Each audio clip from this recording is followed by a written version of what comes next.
I'm just so stressed about my college English project. I know absolutely nothing about Shakespeare or the Comedy of Errors. I just wish somebody could help me with this. Worry not. I would love to help you with your Shakespeare project. Whoa, Shakespeare? Is that you?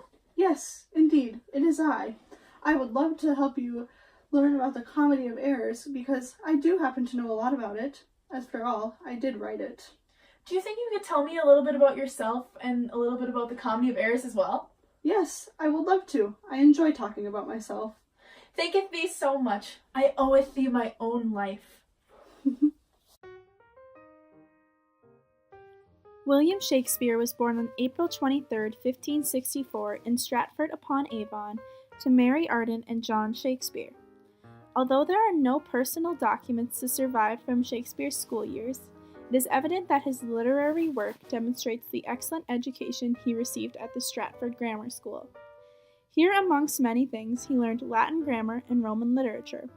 However, he had to discontinue his education at the age of 13 due to family issues.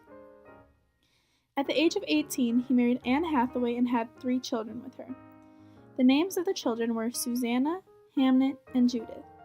Shakespeare's first surviving play is none other than The Comedy of Errors, written in some time around 1590. Shakespeare died on April 23, 1616. Shortly after his death, his family constructed a monument near the chancel wall. Thanks for telling me a lot about yourself, Shakespeare, but I actually need help with the Comedy of Errors. Do you think you could tell me a little bit about, the characters or something? Of course. The scene we will be performing is Act 3, Scene 2. This scene involves only 2 characters, Antipholus of Syracuse and Luciana. Antipholus of Syracuse is the twin brother of Antipholus of Ephesus and the son of Aegeon.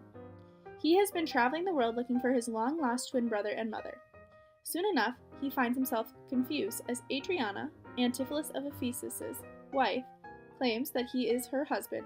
However, it is not Adriana he has eyes for, but instead, he is entranced by Adriana's sister, Luciana.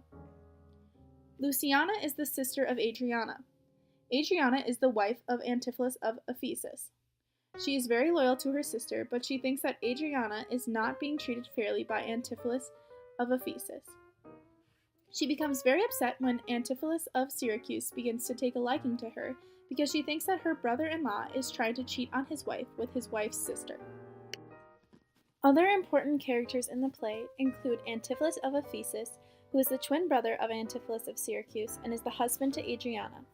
He lives in Ephesus and is the head of a large household. Each twin brother has a servant known respectfully as Dromio of Syracuse and Dromio of Ephesus.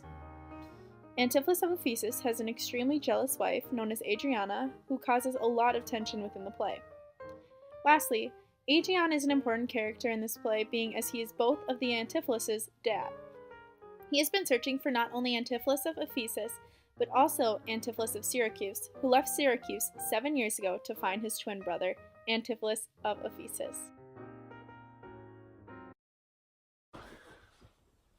Okay, it's cool that I know about, the characters and all, but what actually happens in the Comedy of Errors? I'm, really confused. So much. I'll just tell you about it. The play begins with Aegeon, an elderly Syracusean merchant who is arrested in Ephesus, and because he is unable to pay the local ransom, he is sentenced to death. He tells Duke Silenus a sad story of how he was separated from his family in order to save him from his death sentence. His story goes like this. A few years earlier, Aegeon and his wife were shipwrecked with sons, who were identical twins, and their infant servants, who were also identical twins. After they were rescued from shipwreck, the parents were each permanently separated with a son and a servant. Antipholus of Syracuse, who was raised by Aegeon, has been looking for his lost mother and twin brother for the past 5 years and finally ends up in Ephesus, unaware that his brother has resided there for some time. He sends Dromio of Syracuse out to deposit some money, and almost immediately after this, Dromio of Ephesus, who is Antipholus of Ephesus' servant, asks him home to dinner where his wife is waiting for him. Dromio of Ephesus soon returns to Adriana, Antipholus of Ephesus' wife, and tells her that her husband refuses to come back home. Sooner or later, Antipholus of Syracuse shows up at the house, and Adriana believes it is her actual husband. She begs him to stay with her and to never leave her, which he finds really weird since she's not his wife, and she's Antipholus of Ephesus' wife. Not long after, Antipholus of Ephesus comes home and is enraged that he is not allowed entry into his home, since Dromio of Syracuse was given orders to let no one in. Inside the house, of Antipholus of Syracuse is starting to realize that he is very attracted to his supposed wife's sister, Luciana. This is where our scene, Act 3, Scene 2, begins. And may it be that you have quite forgot a husband's office, shall Antipholus. Even in the spring of love thy love springs wrought. Shall love, in building, grow so ruinous? If you did wed my sister for her wealth, then for her wealth's sake use her with more kindness. Or if you like elsewhere, do it by stealth. Muffle your false love with some show of blindness. Let not my sister read it in your eye. Be not thy tongue thy own shame's orator. Look sweet, be fair, become disloyalty, apparel vice like a virtue's harbinger. Bear a fair presence, though your heart be tainted. Teach sin the carriage of a holy saint. Be secret false. What need she be acquainted? What simple thief brags of his own attaint? 'Tis double wrong to truant with your bed, and let her read in it thy looks at board. Shame hath a bastard fame well managed. Ill deeds is doubled with an evil word. Alas, poor woman, make us but believe, being compact of credit, that you love us. Though others have the arm, show us the sleeve. We in your motion turn, and you may move us. Then, gentle brother, get you in again. Comfort my sister, cheer her, call her wife. 'Tis holy sport to be a little vain, when the sweet breath of flattery conquers strife. Sweet mistress, what your name is else I know not, nor by what wonder you do hit of mine. Less in your knowledge and your grace you show not, than our earth's splendor, more than earth divine. Teach me, dear creature, more how to think and speak. Lay open to my earthy gross conceit, smothered in errors, feeble, shallow, weak, the folded meaning of your words' deceit. Against my soul's pure truth, why labor you? To make it wander in an unknown field?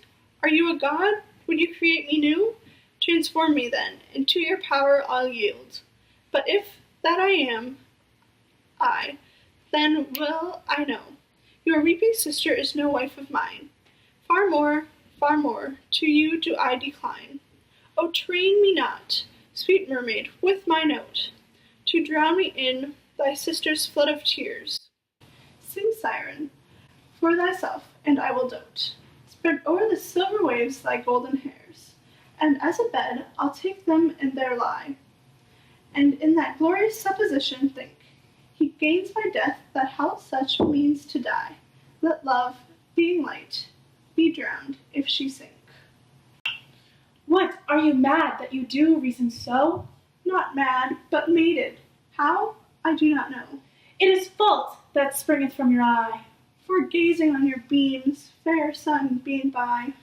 Gaze where you should, and that will clear your sight. As good to wink, sweet love, as look on night. Why call you me love? Call my sister so. Thy sister's sister. That's my sister. No, it is thyself, mine own self's better part. Mine eye's clear eye, my dear heart's clearer heart.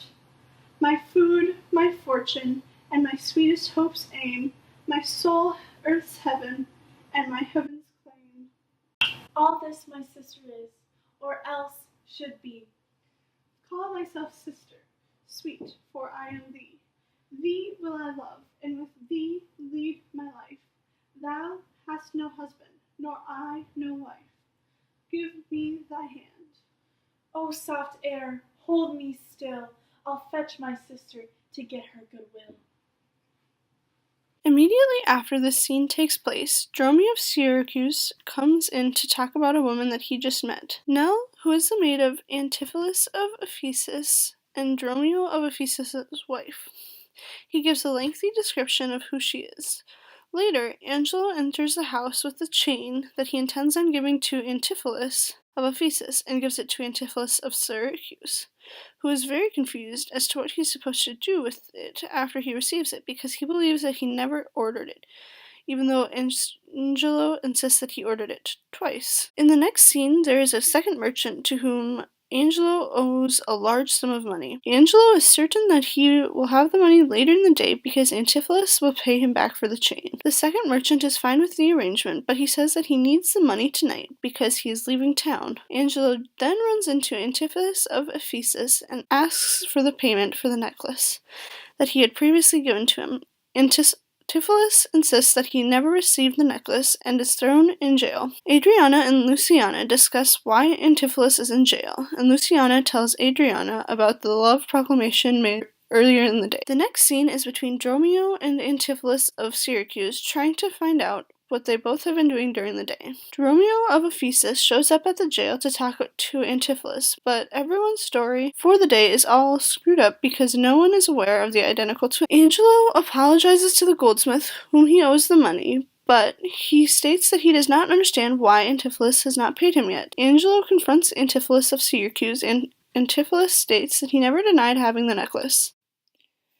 The Duke then enters and requires that Aegeon pays the 1,000 marks, or he will be executed.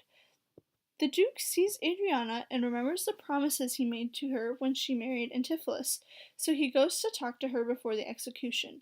She says that she wants her husband out of the abbey after the abbess put him there. News then surfaces that Antipholus and Dromio of Ephesus escape from prison, leading to mass confusion. Adriana says that the news is a lie because Antipholus is in the abbey, and she demands that the Duke releases him. Immediately, Antipholus of Ephesus rushes in and demands that he is pardoned as he has done nothing wrong, but he is continually being punished. The Duke summons the abbess so that she can figure out what to do in this situation. Just then, Aegeon sees Antipholus of Ephesus and is elated to see the son that he has been missing for 6 years.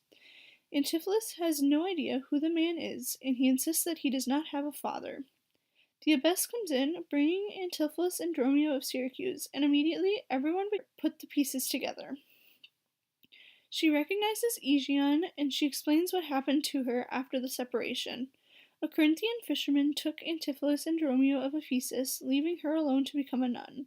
She ends up bringing with her Antipholus and Dromio of Syracuse to the execution site, with all are faced with both sets of twins in the same place. The twins are found to be long-lost brothers, and the family is together once again, as the Duke lets Aegeon go without the payment. After realizing that Antipholus of Syracuse is not married to Adriana, she allows him to be her husband and give her a life of happiness. The entire family is then ushered to the abbey to talk about the separation and the reunion of the family. The reason this scene is so important is that it demonstrates one of the first times in the play where the two twins really get mixed up. This scene is also very important because it demonstrates the confusion from both Antipholus of Syracuse and Luciana, who is an acquaintance of Antipholus of Ephesus and Adriana's sister. Comedy is a big part of this scene because, when performed, everyone in the audience knows that Antipholus of Syracuse is not Adriana's husband, so for them it is quite hilarious to hear him explicate his love for Luciana. His expression of love for Luciana is all the more shocking to hear because she thinks he is married to Adriana, her sister. A large theme in this scene is mistaken identity, because this scene demonstrates just how much a mistaken identity can cause problems. It is one of the first times in the play in which a mistaken identity of the two brothers causes conflict as well as comedy. In our opinion, this play was like no other Shakespeare play that we have read in school before. It was much easier to understand and follow. As we read, we found that the book was much more enjoyable because it was shorter and it also provided some great comic relief at times. Because there were no deaths at the end of the play, everyone was able to get what they wanted, this play is considered a comedy. Overall, we would like to recommend this play to anybody who is slightly interested in Shakespeare and also interested in a good comedic play.